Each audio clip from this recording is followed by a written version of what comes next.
Good morning viewers.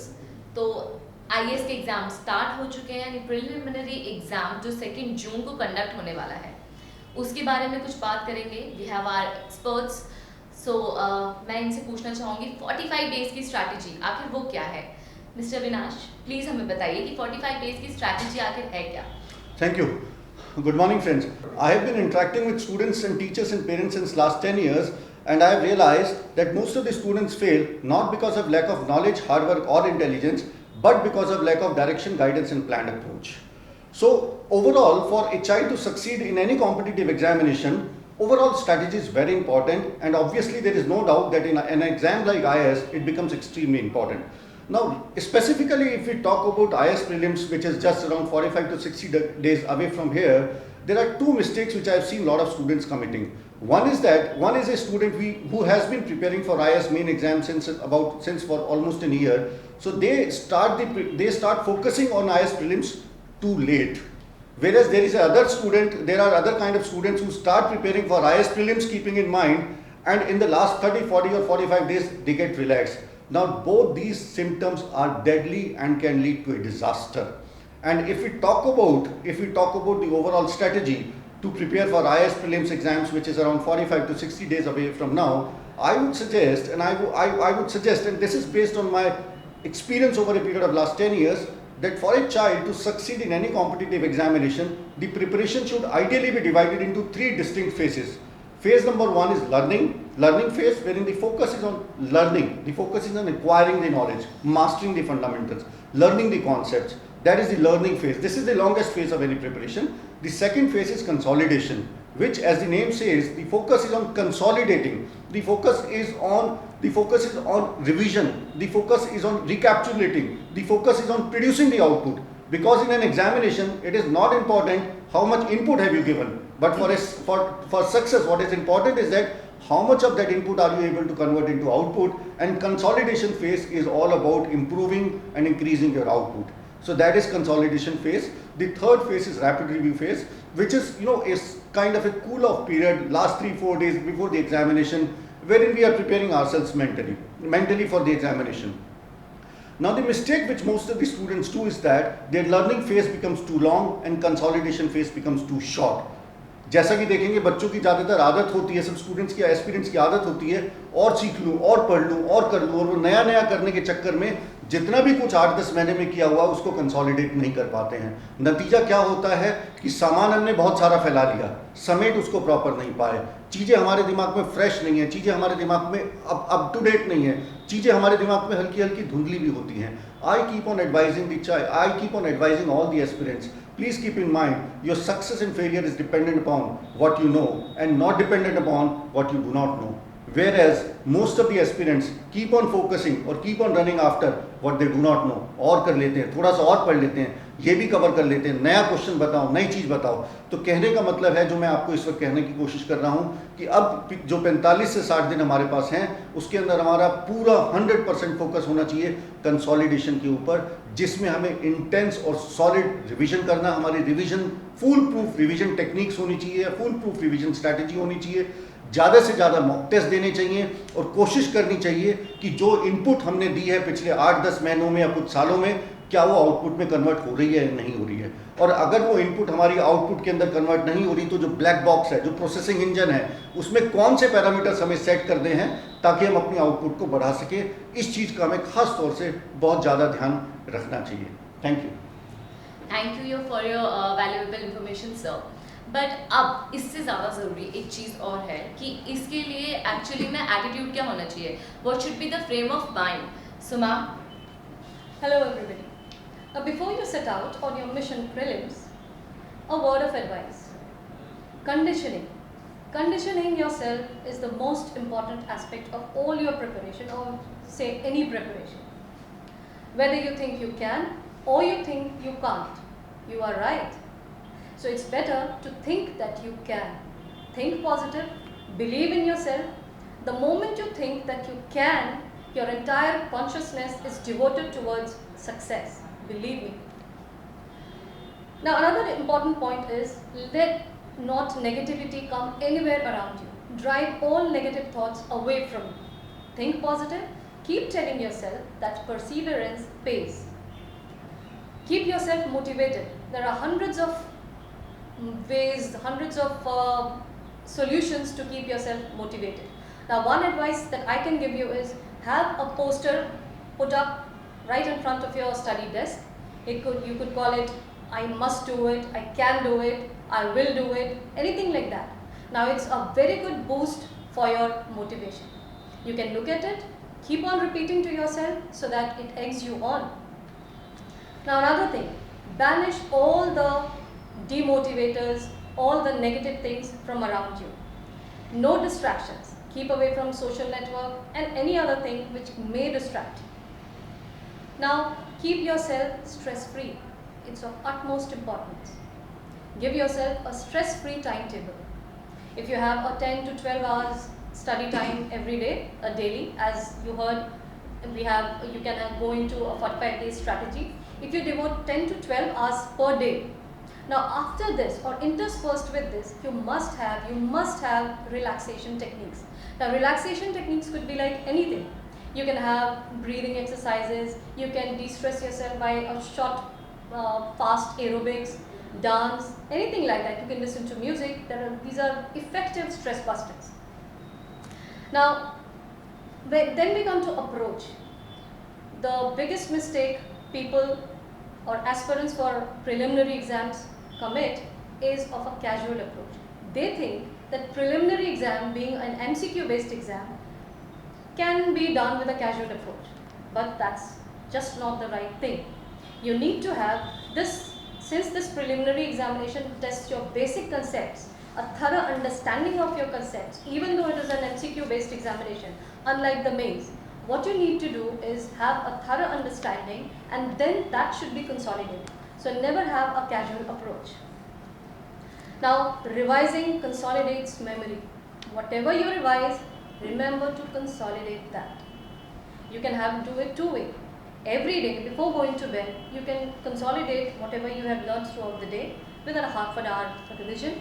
And similarly, at the end of each week, say Sundays, if Sunday is your end of the week, every Sunday you can revise what you have learned through the week. Thank you. Thank you ma'am. तो अब जो सबसे ज़्यादा important question है वो ये है कि आखिर प्रिपेयर सब्जेक्ट वाइज कैसे किया जाए। आई एम श्योर ये बहुत से क्वेश्चन स्टूडेंट्स के दिमाग में ये वाला क्वेश्चन होगा, तो सर प्लीज़ हमें बताइए कि सब्जेक्ट वाइज हमें कैसे प्रिपेयर करना चाहिए। हेलो फ्रेंड्स, मैं आपके सामने 4 सब्जेक्ट्स की चर्चा करूंगा जो करंट अफेयर से रिलेटेड है और एस्थेटिक पार्ट भी है। पहला सब्जेक्ट है इंडियन पॉलिटी। एग्जाम्पल के लिए इसके 2 टॉपिक्स हम लेते हैं, जिससे आपको पता चलेगा कि इस सब्जेक्ट में आपको क्या पढ़ना है, कैसे पढ़ना है, तैयारी किस तरह से होनी चाहिए। पहला है कॉन्स्टिट्यूशनल अमेंडमेंट। कॉन्स्टिट्यूशनल अमेंडमेंट में कभी इस तरह के क्वेश्चंस नहीं पूछे जाएंगे कि ये अमेंडमेंट किस कॉन्स्टिट्यूशन नंबर के अंतर्गत हुआ या इस कॉन्स्टिट्यूशन अमेंडमेंट नंबर में क्या है, ऐसा नहीं पूछा जाता। इसके लिए आपको पढ़ना होगा अमेंडमेंट प्रोसेस, आर्टिकल, इससे रिलेटेड आर्टिकल है आर्टिकल नंबर 368, अमेंडमेंट एक्ट के क्या प्रभाव हैं, इन सब चीज़ों की जानकारी आपको रखनी होगी। एक दूसरा टॉपिक लेते हैं election in India. Election in India के लिए इम्पोर्टेंट आर्टिकल्स हैं article number 3 to 4, election process, election commission के power and duties, chief election commissioner को उसके पोस्ट से कैसे हटाया जाता है। इसमें एक बात है कि चीफ इलेक्शन कमिश्नर को हटाने के लिए जैसे हमारे प्रेसिडेंट ऑफ इंडिया को हटाया जाता है, इम्पीचमेंट लाया जाता है, प्रोसेस वही होती है। इन सब चीज़ों को जानना बहुत ज़रूरी है। दूसरा सब्जेक्ट लेते हैं इंडियन इकोनॉमी। इंडियन इकोनॉमी में एक सब टॉपिक है merger of banks. Merger of banks अभी हाल में ऐसा हुआ है, ऐसी घटना हुई है, तो मर्जर ऑफ बैंक्स से इस तरह के सवाल नहीं पूछे जाएंगे कि मर्जर ऑफ बैंक्स के अंदर 3 बैंक मर्ज हुए हैं, जिसमें bank of Baroda, bank of देना बैंक, विजया बैंक, इस तरह से सवाल नहीं पूछे जाएंगे। इसके लिए आपको पूरी बैंकिंग इन इंडिया का प्रोसेस जानना ज़रूरी है। बैंकिंग ऑफ इंडिया में क्या प्रोसेस है, प्रोसीजर ऑफ मर्जिंग क्या है, बैंकिंग लॉ क्या है, इफ़ेक्ट्स ऑफ मर्जिंग क्या है और मेन एडवांटेज इसके क्या होते हैं। एक दूसरा टॉपिक लेते हैं जो कि इंडियन इकोनॉमी के अंतर्गत बहुत ही इम्पोर्टेंट टॉपिक है। इसे हमेशा ही क्वेश्चन पूछे जाते हैं, कम से कम 3, 4, 5 तक सवाल पूछे जाते हैं और आपको जानना बहुत ज़रूरी है। वो है गवर्नमेंट स्कीम। गवर्नमेंट स्कीम में चाहे गवर्नमेंट का कोई भी स्कीम हो, उसके लिए किसी भी स्कीम पर इस हेडिंग के तहत पढ़ना चाहिए। गवर्नमेंट ऑफ स्कीम को क्यों लाया गया, उसकी आवश्यकता क्या हुई, उसके साइलेंट फीचर्स, उसके अचीवमेंट्स और उसके करंट स्टेटस क्या है। दोस्तों, तीसरा सब्जेक्ट है इन्वायरमेंट एंड इकोलॉजी। अभी हाल ही में एक रिपोर्ट आई है IEA की, इंटरनेशनल एनर्जी एजेंसी। उन्होंने कहा है कि इंडिया में 2018 में 105 मीट्रिक टन कार्बन का उत्सर्जन हुआ। तो 105 टन हुआ या कहाँ हुआ, ऐसे सवाल नहीं पूछे जाएंगे। इसके लिए आपको नीचे मैं बोल रहा हूँ उस टॉपिक को ध्यान देना होगा। इससे बन सकते हैं सवाल। कार्बन उत्सर्जन के कारण क्या हैं, इसका पर्यावरण पर, इन्वायरमेंट पर क्या प्रभाव होगा, इस उत्सर्जन का स्वास्थ्य पर क्या प्रभाव होगा, इन सारी चीज़ों को जानना बहुत ज़रूरी होता है। एक दूसरा टॉपिक लेते हैं इन्वायरमेंट के अंतर्गत, COP24, जो कि दिसंबर 2018 में पोलैंड में हुआ था। COP 2018 कहाँ हुआ था, कैसे हुआ था, ऐसे इस तरह के सवाल नहीं होते हैं। सवाल इसके कंसेप्ट पर होते हैं, जैसे कि COP की आवश्यकता क्यों हुई, इसका पूरा बैकग्राउंड आपको जानना बहुत ज़रूरी होता है। COP24 के एम्स क्या हैं, इसके सब्जेक्ट्स क्या क्या थे, 2024 आयोजित हुआ था, उसके सब्जेक्ट क्या थे। इस तरह से अपने सब्जेक्ट को तैयार कर सकते हैं। एक चौथा है करंट अफेयर्स। करंट अफेयर में दोस्तों इंटरनेशनल इवेंट्स और इंटरनेशनल रिलेशन पर अधिक ध्यान दिया जाता है। UPSC इस टॉपिक पर काफ़ी क्वेश्चन पूछता है।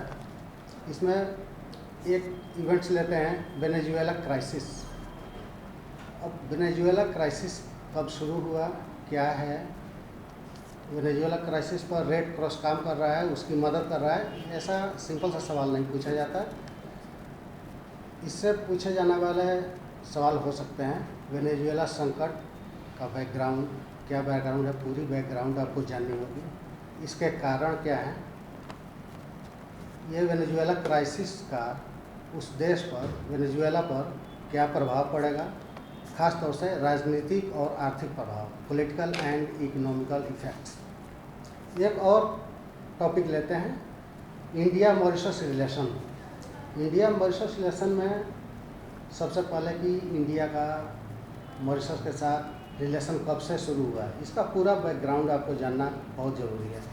अभी उसकी वर्तमान स्थिति क्या है, यानी कि भारत और मॉरिशस की अभी वर्तमान स्थिति क्या है, दोनों देशों में किन किन क्षेत्रों में एग्रीमेंट्स हुए हैं।